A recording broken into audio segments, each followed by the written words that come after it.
Ricardo Ribeiro Alves, eu sou professor da Universidade Federal do Pampa, aqui na cidade de São Gabriel, no Rio Grande do Sul. Aqui eu trabalho com os cursos de Engenharia Florestal, Gestão Ambiental e também com mestrado em Administração. Então hoje falaremos sobre o tema Conhecimento, Inovação e Sustentabilidade Ambiental, um projeto da Universidade Federal Rural do Rio de Janeiro, né, o projeto Semeando Práticas Sustentáveis. Então eu inicialmente gostaria de agradecer a oportunidade de falar sobre esse tema e a gente vai comentar um pouco sobre ele ao longo aí de cerca de 20 minutos, ok? Bem, a primeira coisa é o conhecimento, né? Então, conhecimento todos nós temos, aprendemos tudo que sabemos por meio de outras pessoas, né? Inicialmente a nossa família, a escola, depois a universidade, o ambiente de trabalho, e também adquirimos conhecimento pela vivência prática, né? Pela experiência e também pelo conhecimento adquirido por meio dos livros e hoje, modernamente, por meio da internet, do YouTube, de vídeos profissionalizantes. Já a criatividade é aquela luz que acende, né, como a gente vê aqui do Pato Donald, né, é a engenhosidade e a imaginação quando se busca ter uma nova ideia. Né? Então, abordagens, soluções para problemas qualquer. Então, a criatividade é essencial para as organizações, como diria o Hidalberto Chiavenato, né, no livro Recursos Humanos. Então, a criatividade ela faz parte do ser humano. Já a inovação, que é outro ponto interessante, a inovação é quando a gente coloca as nossas ideias em prática. Então não adianta só as ideias estarem, né, num campo mental, mas elas precisam ser colocadas na prática. E aí eu acho muito interessante essa figura aqui, né, que ela mostra o conhecimento que todos nós temos das várias áreas, né, que atuamos, seja engenharia florestal, administração, engenharia ambiental, física, química, biologia. Então os conhecimentos são diversos. Esse conhecimento é como se na nossa cabeça tivesse uma engrenagem, né, que ela vai se tornando cada vez mais robusta, cada vez mais forte ao longo do tempo, né, com quanto mais experiência e saber que a gente adquire. Então, quanto mais conhecimento a gente tem, mais a gente tem possibilidades de acender essa lâmpada, né, da criatividade, como mostrava aqui o Pato Donald. Então, se tu consegue ser cada vez mais criativo, porque se tu sabe bastante, tu tem condições, tu consegue encontrar os caminhos para a criatividade. E aí tu pode inovar, né? Tu tem condições de, quem sabe, colocar aquela inovação no papel, né? Então a inovação, a classificação dela pode ser de produtos ou de processos, tá? Então a gente tem muitos produtos inovadores, né? Cada vez tem surgido mais e na área de engenharia florestal é muito gratificante a gente ver uma série de produtos que a gente vai dar alguns exemplos, né? Mas que conseguem, por exemplo, substituir o plástico, né? E aí causando menores impactos ambientais negativos. E também inovação de processo. Agora pegando o gancho, veja só que a gente falou aqui conhecimento, né, que todos nós temos pelo aprendizado com as pessoas, com os livros, né, os vídeos, e também no contato, né, no ambiente de trabalho, a experiência ao longo do tempo. Esse conhecimento ele ativa a criatividade e ele nos vai permitir, né, inovar, seja produtos ou processos. E aí a gente vem uma outra ideia, né, que é a sustentabilidade ambiental, que para muitas pessoas, notadamente governantes, né, desavisados, né, que costumam colocar a ecologia ou o meio ambiente, né, em sentido contrário à economia. E aí a gente tem visto que isso tem virado uma bomba relógio, vários problemas aí ambientais, né, que vocês aí conhecem muito bem, e na verdade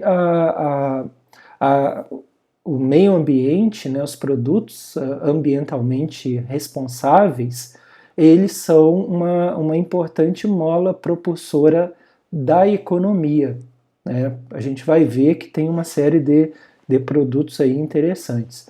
Então, quando a gente pensa no marketing, na administração, né, eu sou administrador, embora eu atue na área florestal também, a administração ela ensinou muito bem a gente a fazer produtos, a vender produtos, né, a produzir. Esse é o lado bom da história. Os diversos produtos, né, o lado anjo, né, mas ela não ensina lá nas escolas de negócio, não ensina o outro lado da moeda. Os problemas que a gente encontra, por isso que tem o símbolo aqui de um diabinho, né? Essa parte aqui não é ensinado nas escolas de negócio. A gente aprende nos cursos ambientais, né? Engenharia ambiental, engenharia florestal, vai falar gestão ambiental, mas a administração não tem falado. Mas hoje as empresas começam a ter ciência da sua responsabilidade, a gente começa a ter formas de pensar como equacionar esse problema do lixo, né? Essa semana mesmo, uma grande empresa ela está colocando pontos de coleta, né? Uma empresa da área de vendas de eletrodomésticos, pontos de coleta para recolher esses materiais usados para reciclagem. Então, o meio empresarial, mesmo timidamente, tem começado a pensar essas soluções, porque não somente porque surge uma consciência ambiental, mas pelas pressões, né? Pressões dos governos, pressões das pessoas, de nós consumidores, e também pressão de investidores, acionistas, né? Gente que bota dinheiro ali na empresa. Então vejam como que é triste a nossa realidade, né? Isso aqui somos nós, ser humano, né?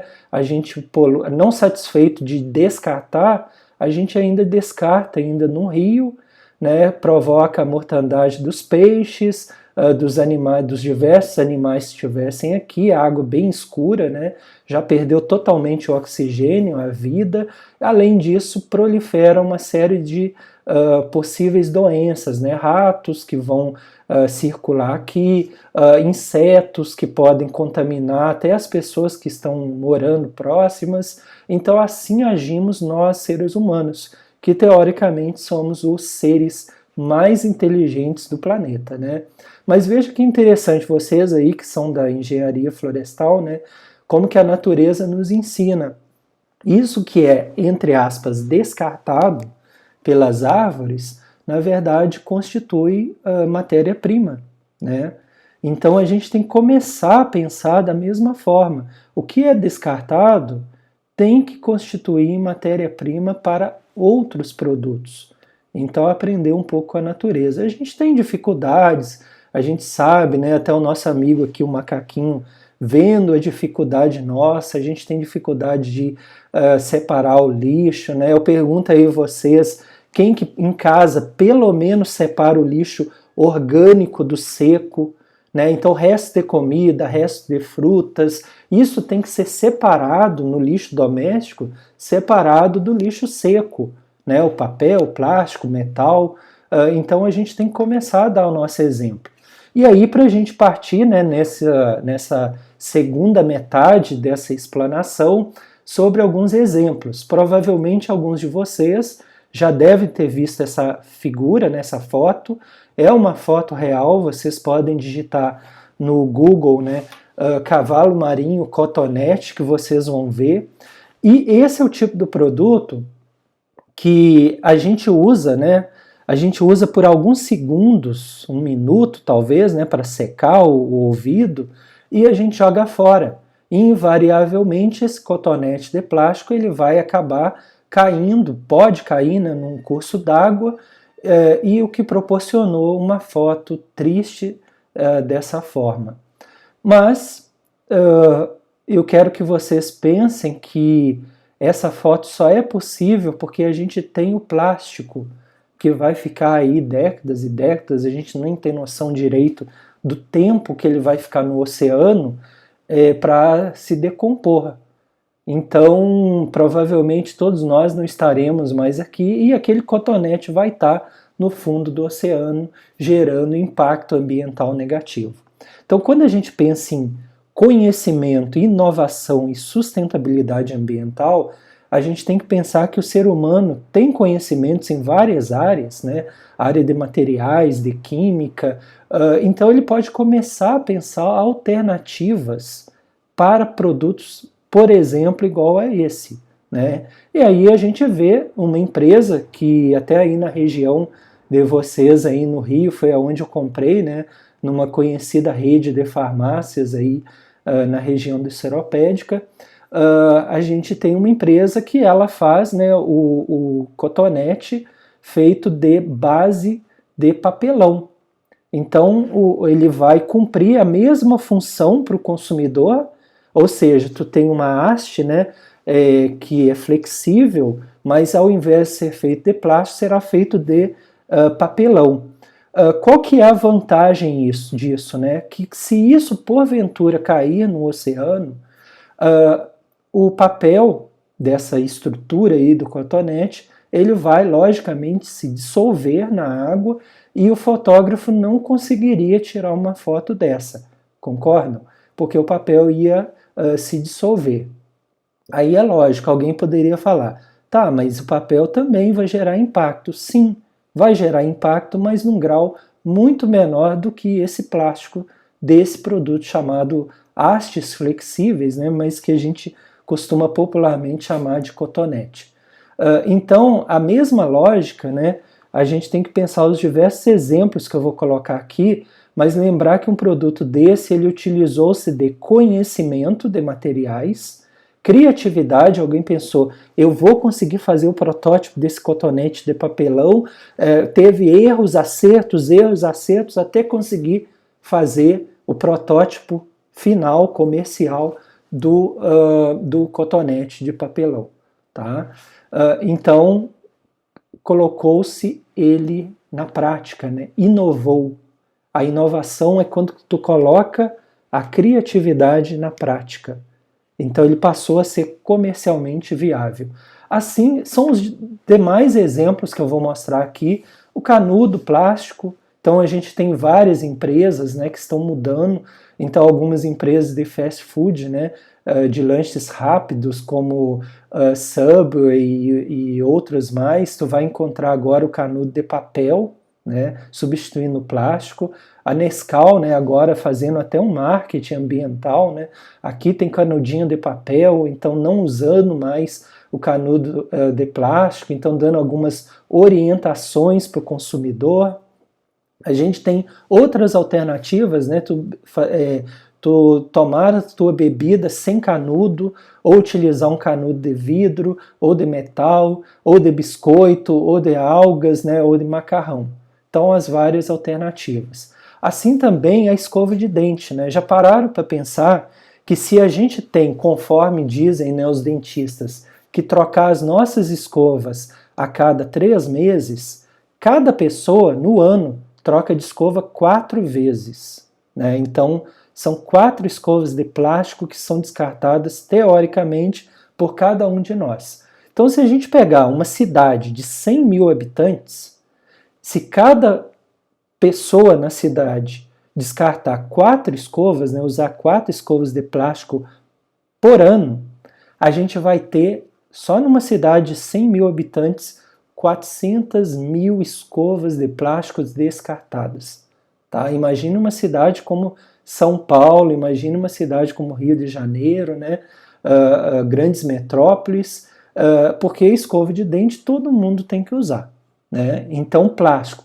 A mesma ideia do cotonete e do canudo plástico acontece com a escova de dente. Né? Então, uma empresa, você já deve ter visto, eles têm propagandas no Instagram, né? No Facebook, então, escovas feitas de bambu. Né? Até ano passado, eu utilizava as escovas de plástico. Quando eu comecei a ver essa propaganda, eu resolvi, vou comprar esse kit aí, vamos ver se é muito é muito ruim ou muito bom, né? Vamos ver o que é dessa escova. E na verdade, pessoal, no primeiro dia eu senti um pouco de desconforto na hora de escovar os dentes, porque é um material diferente, né? A gente está acostumado a usar o plástico da escova, né? E passa a usar esse o bambu. Mas depois tu se adapta muito bem. Então eu já estou desde o início desse ano, né, 2021, usando a escova de bambu, recomendo, tá? Recomendo que utilizem. Já descartei duas, né? Estou na terceira agora, a gente está iniciando o terceiro trimestre. E recomendo sim, tá? Porque eu acho que na hora que tu descarta, é lixo igual a escova de plástico, mas pelo menos a gente sabe que o impacto será um pouco menor, né, ou bem menor, né, do que o plástico. Tá? Aqui, embalagens, é uma praga também, né, embalagens de plástico, um plástico difícil de ser reciclado, as pessoas jogam, né, nos rios, e aí uma empresa nos Estados Unidos, a Seventh Generation, né, que aqui no Brasil ela usa o nome em português, né, sétima geração, ela criou uma embalagem feita de papelão. Né? Então, na verdade, existe um filme plástico que separa, né, o conteúdo no interior, que pode ser aí, né, o leite, ou pode ser o detergente, ou pode ser o amaciante. Ele isola o conteúdo do papelão da parte de fora. Tá? Então o raciocínio é o mesmo. O impacto será muito menor na hora que tu descartar do que essa embalagem de plástico. Tá?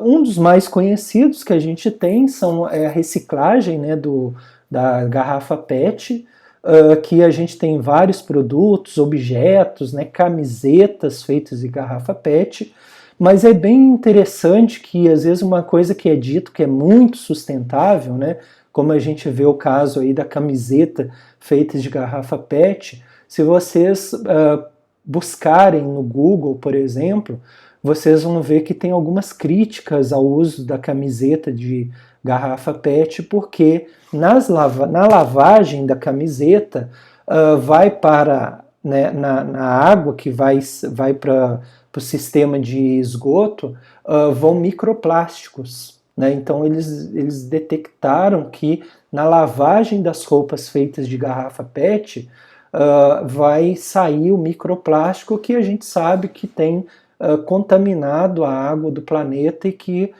não se tem ainda muitos estudos sobre os reais impactos desse microplástico no organismo humano. Então, talvez, né, o uso da reciclagem para camisetas feitas de garrafa PET, né, do plástico da garrafa PET, talvez não sejam tão viáveis assim, sustentáveis. Talvez o melhor uso, né, seja esses objetos mesmo de decoração, ou no caso aqui, né, as vassouras feitas de garrafa PET, é bem interessante também. Eu tive que reduzir alguns slides da apresentação para encaixar no tempo, mas tem todo um processo, né, desses fios aí, que tu vai, como se tu tivesse uma maquininha, né, que vai descascando a garrafa PET e vai fazendo esses fios. É bem interessante, tá? Aqui o vidro, então, o vidro moído, né, de várias cores, tem um projeto, né, projetos que fazem a transformação de resíduos de vidro em esmalte cerâmico, e eu acabei não achando, na minha pesquisa na internet, não achei nenhuma empresa brasileira que utiliza isso. Não sei se as pesquisas só estão a nível, né, de universidades, mas eu achei nos Estados Unidos, né, essa empresa aqui, ela tem produtos feitos de vidro reciclado, várias tonalidades, que eles vão usar nos pisos cerâmicos, né? Então é bem interessante. A gente já viu aí papel,